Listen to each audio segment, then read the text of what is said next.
가톨릭 신자들이 신앙생활을 하면서 느꼈던 알쏭달쏭한 가톨릭 교리와 전례, 교회 상식 등을 보다 쉽게 풀어드리는 시간입니다. 슬기로운 신자생활.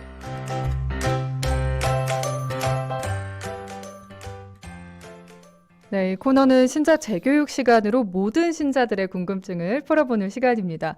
신자들의 든든한 길잡이가 되어주시는 두암동 분당 김계홍 요한 크리소스토모 신부님 함께 하십니다. 안녕하세요, 신부님. 안녕하세요. 네, 한 주간 어떻게 지내셨어요? 전례적으로는 이제 특별한 지향을 가지고 50일 동안 부활 시기를 마감을 했잖아요.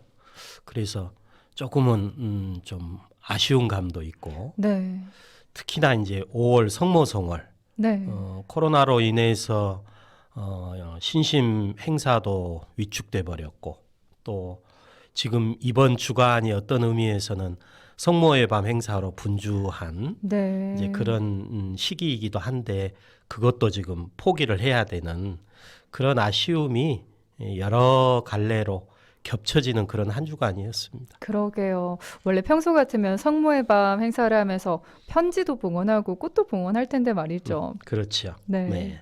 또 다음 주면 6월 예수 성심 성월이잖아요, 신부님. 예, 예수 성심을 우리가 함께 기념하는, 그래서 다른 말로 바꾸면 예수님의 마음을 우리의 마음으로 좀 삼아보고자 노력하는 그런 이제 특별한 또 성월을 맞이하게 되는데요.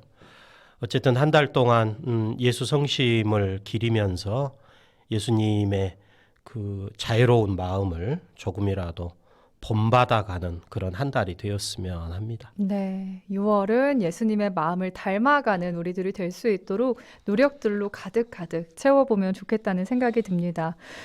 슬기로운 신자 생활, 이 시간 여러분의 궁금증들도 기다리고 있습니다. 청취자분들이 직접 남겨주신 질문들을 우리 신부님과 함께 풀어드리고 있는데요. 문자 메시지 100원의 정보 이용료가 있는 샵 5005번 혹은 빵 속의 빵톡으로 궁금하신 점들 편하게 남겨주시면 좋겠습니다.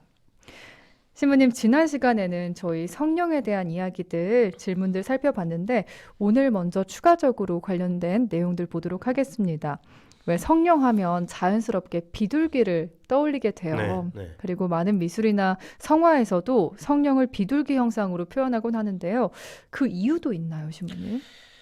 아쉽지만 성령의 상징을 왜 비둘기로 표현하게 되었는지는 아직도 명확하게 알 수는 없습니다. 성령을 비둘기의 형체로 표현하게 된 것은 아마 예수님의 세례를 전해주고 있는 신약 성경의 복음서에서 영향을 받았으리라 이렇게 짐작을 할 뿐입니다.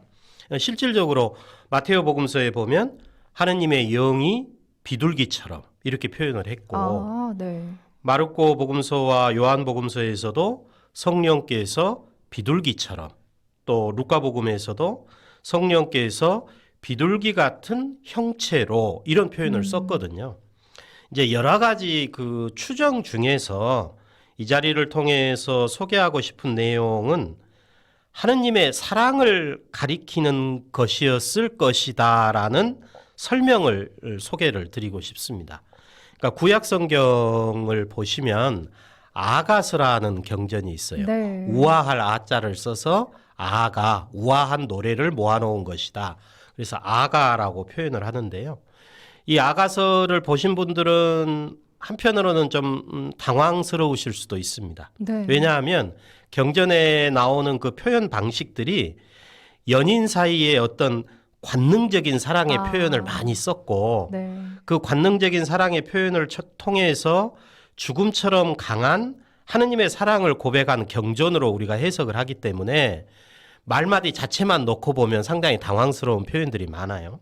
근데 그 표현들 중에 특히 2장하고 5장에 보면 연인 사이에 서로를 나의 애인, 나의 비둘기 이런 표현이 나옵니다. 연인을요? 네, 연인을, 네. 애인을 부르는 표현이죠. 네. 그러니까 아마 이것은 그 연인 사이에 간절하고 아름다운 이제 사랑의 표현으로 서로를 비둘기라고 하는 데서부터 착안을 해서 세상을 너무나 사랑하신 하느님의 그 성령을 복음서 기록자들이 모두 비둘기로 표현하지 않았을까?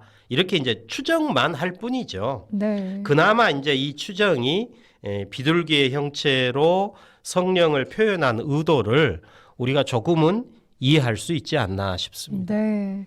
그리고 사도행전에 보면 성령을 불꽃 모양의 혀들 이렇게도 표현이 되어 있잖아요. 예, 이번 성령 강림 대축일에서 들으셨던 것처럼 신약 성경 사도행전에 따르면 사도들이 오순절에 한 자리에 모여 있었는데 갑자기 하늘에서 거센 바람이 부는 듯한 소리가 났다. 그러니까 이거는 청각적인 표현이죠. 네. 그 다음에 불꽃 모양의 혀들이 나타나서 갈라지면서 각 사람 위에 내려앉았다. 이건 이제 시각적인 표현이에요. 네. 그리고 모두 성령으로 가득 찼었다. 이렇게 이제 고백을 하고 있는데요. 사도들은 성령께서 주시는 표현의 능력으로 다른 언어들로 복음을 선포하였다라고 이제 사도행전에서는 우리에게 알려줍니다. 이제 여기에서 바람 소리, 불꽃 모양의 혀 이런 어떤 시청각적인 표현으로 우리에게 전해지는 성령은 어떤 의미에서 두려움에 쌓여 있었던 사도들을 변화시킨 하느님의 역동적인 힘을 의미한다고 볼 수 있는 거죠. 그러니까 사도행전은 두려움에 사로잡혀 있었던 그래서 숨어 있을 수밖에 없었던 사도들을 담대하게 복음을 선포하는 부활의 증인으로 변화시킨 그 동력이 성령이셨다. 네. 또 이 사도들을 통해서 교회를 일으키고 성장시킨 동력 역시 성령이라고 사도행전 처음부터 끝까지 계속 증언을 하고 있거든요. 따라서 성령은 거센 바람으로 사도들을 일으켜 세우셨고 또 그들의 혀를 통해서 불꽃처럼 교회를 살아나게 하신 하느님의 영이자 힘이자 우리의 보호자다. 이렇게 받아들일 수 있을 것 같습니다. 네. 성령에 대한 각종 이야기들 자세히 해봤습니다. 그러면 오늘 본격적으로 가톨릭 신자 한 분의 궁금증을 풀어볼 텐데요. 먼저 함께 들어보고 관련 이야기 이어가겠습니다.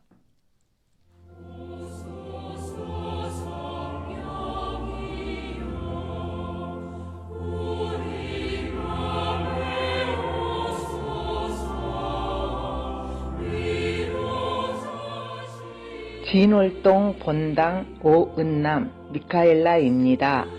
신부님, 성령의 7가지 은총과 9가지 열매에 대해서 자세히 알려주세요. 또 은총과 열매의 차이점도 설명해 주시면 감사하겠습니다.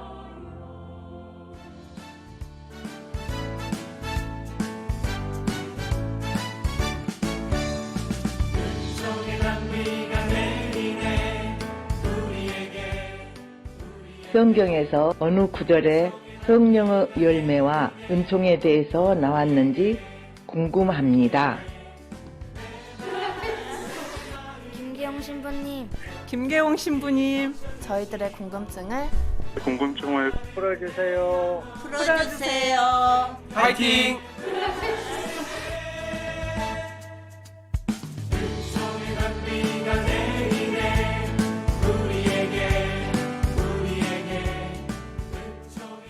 네, 슬기로운 신자 생활 두암동 본당 김계웅 신부님과 함께하고 있습니다. 신부님, 첫 번째 질문 먼저 풀어볼게요. 성령의 9가지 열매 어떤 것들이 있는지 되새겨보는 시간 가지면 정말 도움이 많이 될 것 같아요. 9가지나 되나서 네. 하나하나 설명드리기에는 어려울 것 같고요. 네.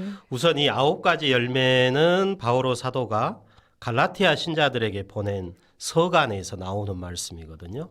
5장에 사랑으로 행동하는 믿음에서 나오는 행실이 9가지다. 이렇게 이제 표현을 하십니다.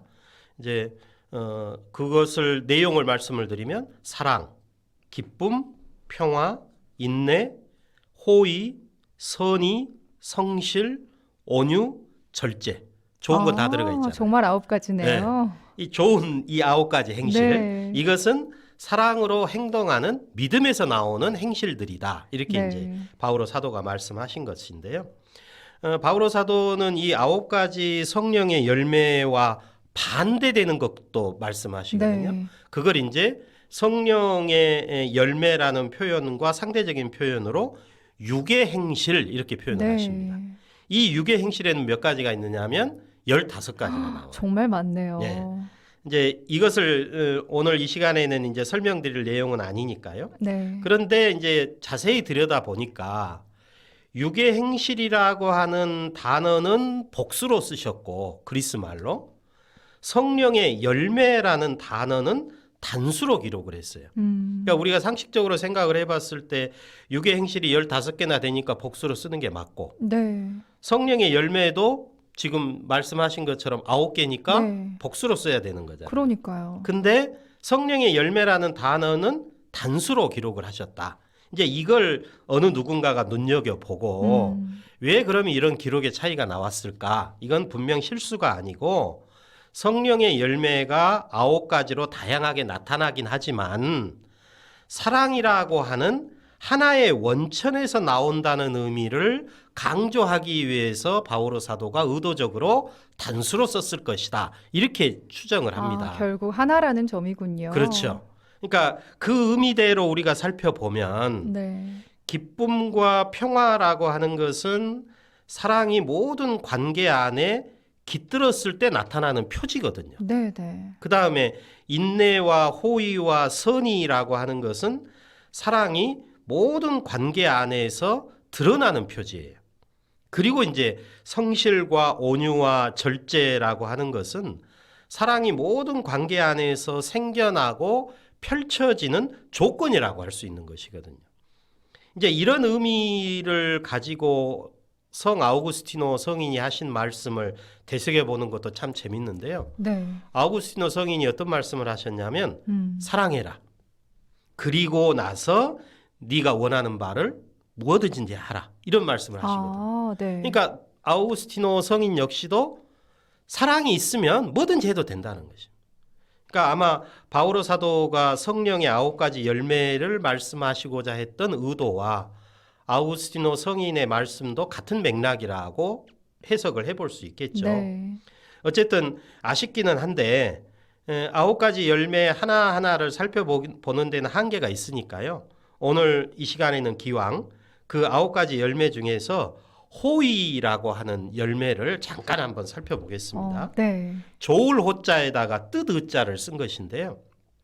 사전적인 의미로만 본다면 친절한 마음씨, 또 좋게 생각해주는 마음, 이게 이제 호의라는 네. 이제 뜻으로 풀이할 수 있는 거죠. 네. 그렇지만 이게 신앙의 차원에서 우리 성경에서 쓰인 의미로 한다면 호의라고 하는 것은 무엇을 가리키느냐 하면 우리를 구원하고자 하시는 하느님의 자비로운 인간애를 말합니다. 하느님의 자비로운 인간애. 인간이 갖는 단순한 선의가 아니고 하느님이 인간을 구원하시고자 하시는 무한한 자비에서 나오는 인간 사랑. 이게 호의예요. 좀 다르네요. 우리가 신앙의 평소에 알던 차원에서. 거랑은요. 예. 그러니까 바오로 사도가 그 티토에게 보낸 서간 3장에는 이 호의라는 단어를 써서 이렇게 표현을 합니다. 우리 구원자이신 하느님의 호의와 인간애가 드러난 그때 하느님께서 우리를 구원해 주셨습니다. 우리가 한 의로운 일 때문이 아니라 당신 자비에 따라서 성령을 통하여 거듭나고 새로워지도록 물로 씻어서 구원하신 것입니다. 이런 표현을 하시거든요. 그러니까 이 여기의 말씀에 따라서 신앙인에게 하느님의 호의라고 하는 것은 자신의 구원에 있어서 절대적으로 필요한 하느님의 자비라고 할 수 있죠. 네. 그렇다면 우리가 성령의 인도에 따라서 맺어야 할 열매인 이 호의라고 하는 것은 성령의 다른 열매이기도 한 선이 그 이상이어야 되는 거죠. 상대방을 이해할 수 없다 하더라도 용서할 수 있어야 되는 것이고 위로할 수 있어야 되는 것이고 도와줄 수 있어야 되는 것이고 상대방이 하느님의 작품이라고 하는 그 한 가지 이유만으로 받아들이고 그 존재 자체를 기뻐할 수 있을 때 이 호의라는 단어를 쓸 수 있다는 거죠. 그러니까 이러한 호의를 우리가 갖는다면 하느님의 자비로운 사랑으로 세상을 변화시킬 수 있다는 믿음을 드러내는 것인데 이게 얼마나 어려운 일인가. 정말 어려울 것 같습니다. 만만치가 인간으로서요. 않습니다. 다행히 바오로 사도는 이 9가지 성령의 열매를 맺는 삶에 조금이라도 우리가 접근할 수 있는 방식으로 그 갈라티아 신자들에게 보낸 서간 5장 마지막에 다행스럽게 이렇게 덧붙이셨어요. 네. 잘난 체하지 말고 서로 시비하지 말고 서로 시기하지 맙시다. 그러니까 적어도 이러한 노력이라도 할 수 있을 때 성령의 열매를 맺는 삶에 조금은 더 가까이 갈 수 있지 않을까. 네. 살면서 성령의 열매를 맺을 수 있도록 매 순간순간 노력을 해야 되겠다는 생각이 듭니다. 성령의 7가지 은총도 있는데요, 신부님. 예, 이 또한 알려주신다면요. 예, 성령의 은총이라고 하는 표현보다는 이제 성령의 은사라는 표현이 더 적절하다고 생각합니다. 은사요. 예, 네. 은혜 은자에 줄 사자를 써서 네. 성령께서 개인의 유익을 위해서 주시는 특별한 선물, 그리고 또 공동체의 유익을 위해서 주시는 특별한 선물, 이 2가지 차원으로 이해를 할 수 있거든요. 네. 이제 질문하신 내용은 성령의 7가지 은사니까 이것은 개인의 유익, 그러니까 우리 개개인의 성화를 위해서 필요로 하는 은사를 말합니다. 성령 7은이라고 하는 것은요. 네. 그러니까 이 성령의 7가지 은사, 성령 7은이라고 하는 것은 구약 성경 이사야 예언서 11장의 말씀에서 비롯됐습니다. 이제 오늘날 이 7 은사를 우리말로 옮겨서 표현하는 단어가 사실은 좀 다양합니다. 아직도 통일을 못했어요. 네. 네. 그리고 그 은사 하나하나를 설명하는 내용 역시도 아주 다양합니다. 네. 학자에 따라서 이렇게도 설명하고 저렇게도 설명해서 이걸 일관되게 오늘 말씀드리기는 참 어렵다라고 보겠는데요. 주로 이제 통용되는 우리말 표현으로 말씀을 드린다면 지혜, 통찰, 식견, 용기, 지식, 공경, 경외 이렇게 해서 이제 7가지거든요. 네. 근데 이걸 다르게 표현하기도 해요. 네. 그러니까 지혜를 슬기라고 표현하기도 하고 통찰을 깨달음이나 통달이나 이해 이렇게 표현을 하기도 합니다. 그리고 이제 식견 같은 경우에는 의견, 일깨움 이렇게 표현하기도 하고 용기는 굳셈, 지식은 암, 공경은 효경, 받듦, 경외는 두려움, 두려워함 이렇게 다양하게 표현을 하거든요. 네. 그래서 이제 그때마다 표현하는 내용의 의미를 잘 파악을 하시면 될 것 같은데요. 교회는 전통적으로 이 7이라고 하는 상징적인 숫자를 공통 분모로 해서 성령 7은이라는 특별한 선물과 대비되는 상대적인 죄악이자 죄악의 근원으로 7죄 정도 이야기를 합니다. 네. 7죄종. 네. 그 자체가 죄이면서 다른 죄와 악습을 일으키는 7가지 죄가 있다. 그게 이제 교만, 인색, 시기, 분노, 음욕, 탐욕, 나태. 우리가 멀리 해야 될 것들이네요. 그렇죠. 그러니까 이 7죄종은 피하든지 극복해야 할 과제라고 받아들일 수 있겠죠. 네. 신부님 오늘 성령의 7가지 은사 그리고 9가지 열매에 대해서 말씀을 해주셨는데 이게 정확히 어떤 차이가 있는지도 궁금했었거든요. 네, 종류가 너무 많아서 네. 성령의 은사는 우리 자신의 성화와 교회 공동체의 유익을 위해서 필요한 무상의 은총이다. 그러니까 믿음으로 우리가 하느님께 간청해야 할 하느님의 특별한 선물이다. 이렇게 이해를 하시면 됩니다. 네. 성령 7은이라고 하는 것은 그리스도 신앙인 개개인이 성령의 영감을 통해서 성자 그리스도께서 선포하신 진리를 깨우치고 또 성부 하느님을 경외하면서 하느님의 자애 안에 온전히 머물기 위해서 간청하는 은총의 선물이라고 할 수 있고 네. 또 오늘 말씀을 드리지는 않았습니다마는 공동체의 유익을 위해서 또 성령께서 주시는 다양한 직분의 은사도 있거든요. 이 다양한 직분의 은사는 그리스도의 몸인 교회를 이루는 여러 지체가 함께 공동선을 이룸으로써 그리스도와 하나인 몸을 이루기 위해서 간청하는 은총의 선물이다. 이렇게 이제 이해를 하시면 되고, 그러면 이제 이런 은사와 상대적으로 그러면 성령의 열매는 뭐냐? 네, 네. 성령의 열매는 그리스도 신앙인이 육의 욕망을 떨쳐내고 성령의 인도에 따라서 살아감으로써 그리스도께서 지니셨던 그 사랑의 덕성을 드러내는 행실이다. 이렇게 받아들이면 좋겠습니다. 아, 조금 차이가 있네요. 그렇습니다. 그러니까 은사는 우리가 간절한 마음으로 하느님께 무상의 선물을 청하는 거고, 네. 열매는 우리가 살아가야 되는 거죠. 그리스도 신앙인이 하느님은 사랑이십니다라는 이 믿음 안에서 서로 사랑하라라고 하는 계명을 일상생활 안에서 실천함으로써 모든 사람들이 우리들의 그러한 삶을 보고 아, 저 사람들이야말로 그리스도의 제자들이구나 하는 것을 알도록 이끄는 삶의 행실, 이게 성령의 열매다. 이렇게 네. 이해를 하시면 되겠습니다. 성령의 열매를 더욱더 풍성하게 맺는 삶을 살아야겠다는 그런 생각 듭니다. 자, 5월 성모성월 보내고 있는데요. 함께 하시면서 모니카님이 묵주기도에 대한 질문을 주셨어요, 신부님. 잠깐 이 질문 풀어보고 저희 마무리하도록 하겠습니다. 네. 모니카님이 빵톡으로요. 저는 묵주기도만 하면 잡념이 생겨서 너무나 힘듭니다. 어떻게 하면 좋을지.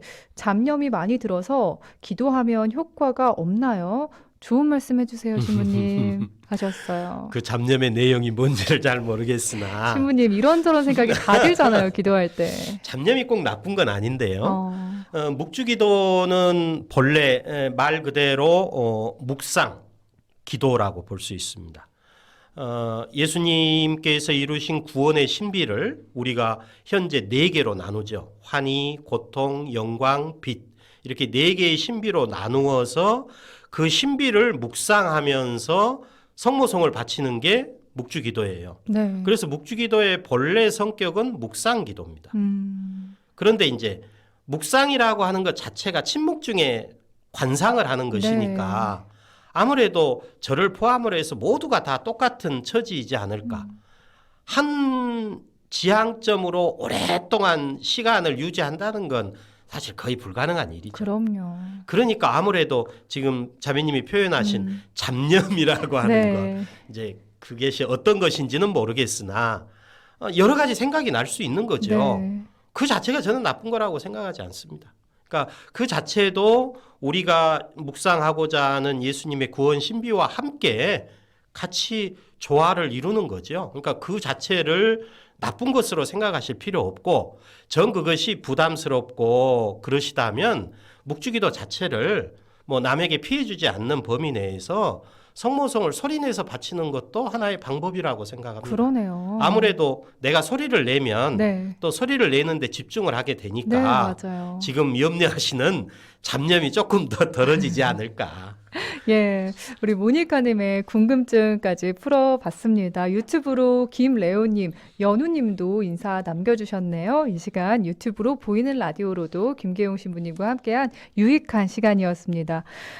두암동분당 김계홍 요한 크리소스토모 신부님과는 여기서 인사 나누고요. 신부님, 저희 다음 주 금요일에 또 만나도록 하겠습니다. 감사합니다, 신부님. 감사합니다.